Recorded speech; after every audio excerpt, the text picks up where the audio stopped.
Dari Ibnu Abbas ia berkata, Rasulullah Shallallahu Alaihi Wasallam melarang memakan setiap binatang buas yang bertaring dan setiap burung yang berkuku tajam.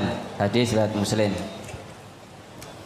Di sana dijelaskan bahwa Rasulullah Shallallahu Alaihi Wasallam melarang memakan setiap binatang buas yang bertaring dan burung yang berkuku tajam.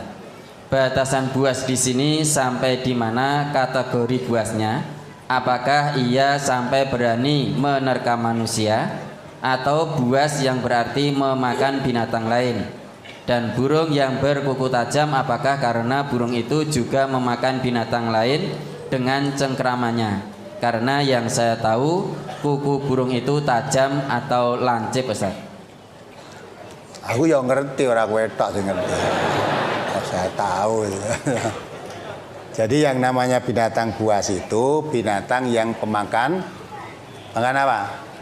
Daging. Binatang pemakan daging itu binatang buas. Ya, sukanya makan binatang lain.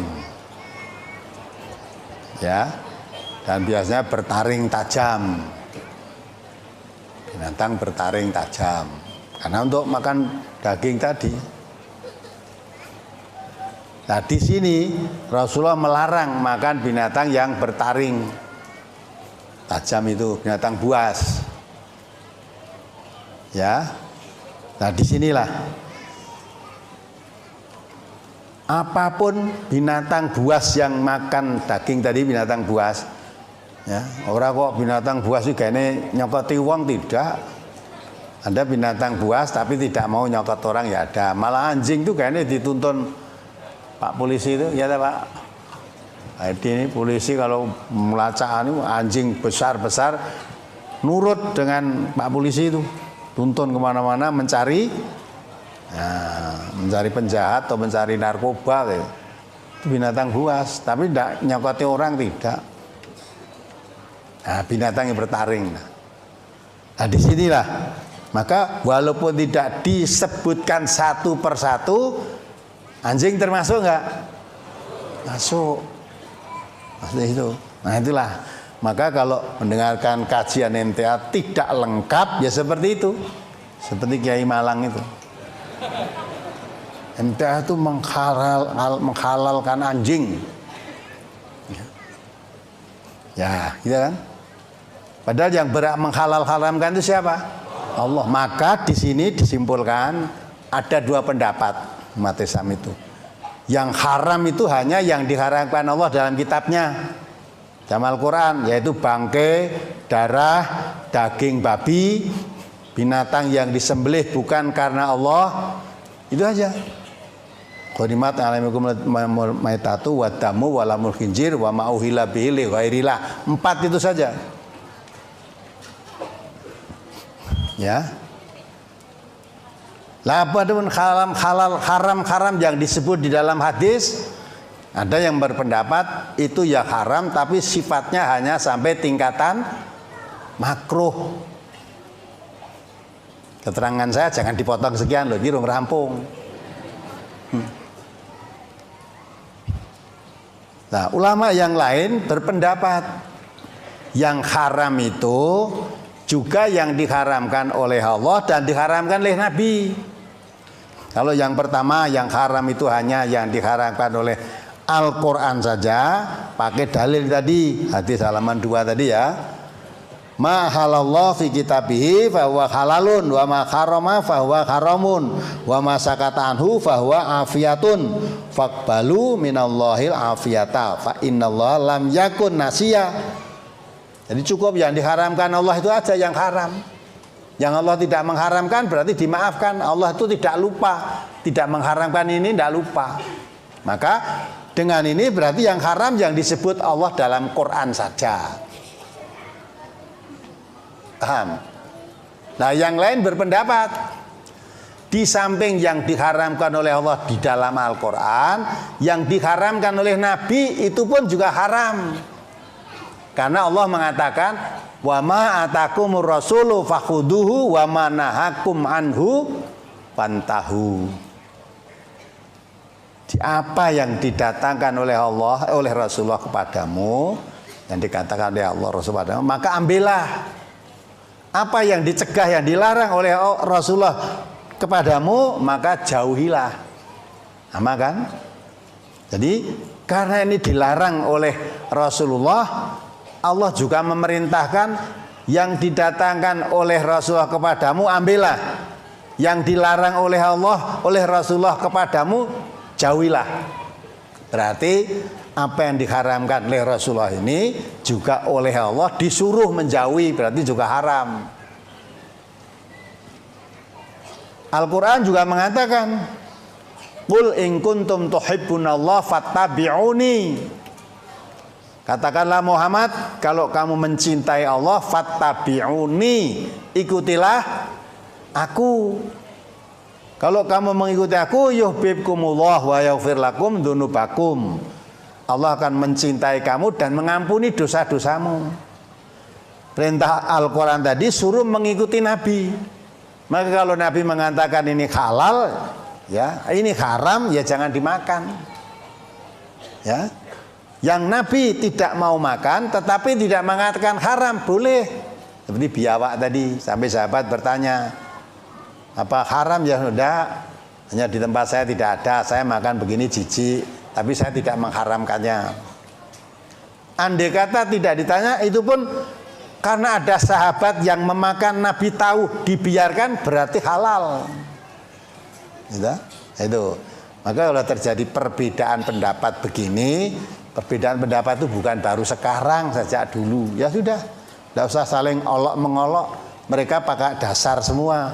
Yang satu tadi dasarnya, yang halal yang dihalalkan Allah, yang haram yang diharamkan Allah. Yang dimaafkan oleh Allah berarti, ya, yang tidak disebut Allah berarti dimaafkan.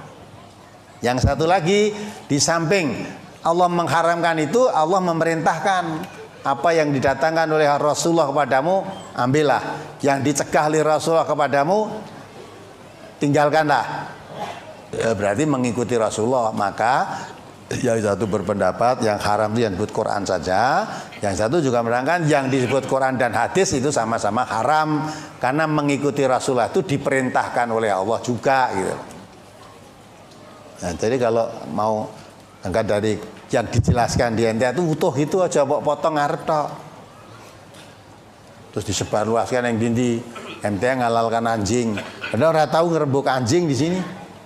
Ngerembuk anjing di MTA itu masalah apa? Najis. Karena umat Islam pada umumnya menganggap kalau kejilat anjing itu harus apa? Dibasuh 7 kali, yang sekali memakai debu. Ya, itu. Maka kalau kejilat anjing, wah harus dibasuh. Maka ibu-ibu dulu kalau mepe rukuh itu biasanya pakai genter itu rukuh yang dhuwur. Aja nganti kebrobosan anjing. Nanti dia kebrobosan anjing itu biasanya buntutnya jentar gini nyenggol rukuh, wah nanti harus dibasuh 7 kali. Ya, padahal yang disuruh basuh 7 kali gitu, kalau ada anjing minum di tempat bejana yang biasa dipakai oleh manusia. Walagol itu artinya dilat, maksudnya dilat itu minum. Sebab anjing itu kalau minum jilat-jilat begitu, tidak ngokop seperti kambing itu enggak. Dan jilat. Lah kalau diminum anjing itu sisanya air dibuang. Padahal anjing nek minum tuh habis apa yang bisa gelas tuh, mau dilat-dilat juga. Padahal itu baskom penuh harus dibuang. Kalau masih mau dipakai, sisanya tempatnya tadi dibasuh 7 kali, sekali pakai debu, baru boleh dipakai lagi. Kalau tidak itu najis. Tetapi kalau jilat di tempat lain tidak disuruh basuh. Maka malah Nabi mengatakan, kalau kamu melepas anjingmu dengan baca basmalah untuk berburu, ya, kemudian hasil tangkapan anjing buruan tadi, binatang yang diburu apa kijang, apa menjangan, apa mati dah, karena digigit-gigit anjing tadi, dibawa pulang kepada majikannya yang punya anjing tadi, dalam keadaan sudah mati halal dimakan, tidak usah disembelih. Tapi kalau dibawa pulang oleh anjing tadi masih dalam keadaan hidup, wajib disembelih. Ya. Nah sekarang masalah liarnya gimana? Kalau binatang tadi diburu di anjing pemburu tadi terus sampai mati, kira-kira diapakan itu? Kok dijotosi oleh anjing? Diapakan? Gigit. Kalau digigit kena liurnya enggak? Nah, kena liurnya, tidak suruh basuh 7 kali itu. Malah kalau sudah mati halal dimakan. Bawa kepada kamu yang dua anjing tadi mesti mati, halal dimakan. Tapi kalau dibawa kepada yang punya anjing tadi masih hidup, wajib disembelih kalau mau dimakan. Sekarang ada permasalahan baru. Saya melepas anjing dengan baca bismillah menangkap binatang buruan. Ada anjing liar yang membantunya. Ada anjing liar membantu. Kemudian dibawa kepada yang punya anjing tadi sudah keadaan mati, haram dimakan. Sebab tidak tahu anjing tadi matinya digigit anjing yang dilepas dengan baca bismillah tadi, atau matinya digigit anjing yang liar. Tapi kalau walaupun dibantu anjing liar, dibawa pada yang punya anjing masih hidup, akan dimakan, sembelih dulu. Tidak bicara masalah liur-liur ini. Nah di sini mengapa? Memang di majelis ilmu ya apa adanya diterangkan. Kamu setuju ya diterangkan, tidak setuju ya diterangkan. Tidak pernah kita mengutarakan yang ngaji itu supaya harus ikuti pendapat MTA. Enggak, MTA tidak berpendapat apa-apa kok. Qurannya begini, hadisnya begini. Nah, 2 pendapat juga dikemukakan pendapatnya. Nah, jadi majelis ilmu. Semua ilmu yang dikatakan itu yang berdasarkan dalil. Karena kita Islam yang diwariskan oleh Rasulullah Quran dan Sunnah, maka dalil yang kita ambil harus Quran dan Sunnah. Kalau keluar dari Quran Sunnah, laisa minal Islam, itu bukan dari ajaran Islam. Kalau ajaran Islam itu mesti Quran dan Sunnah.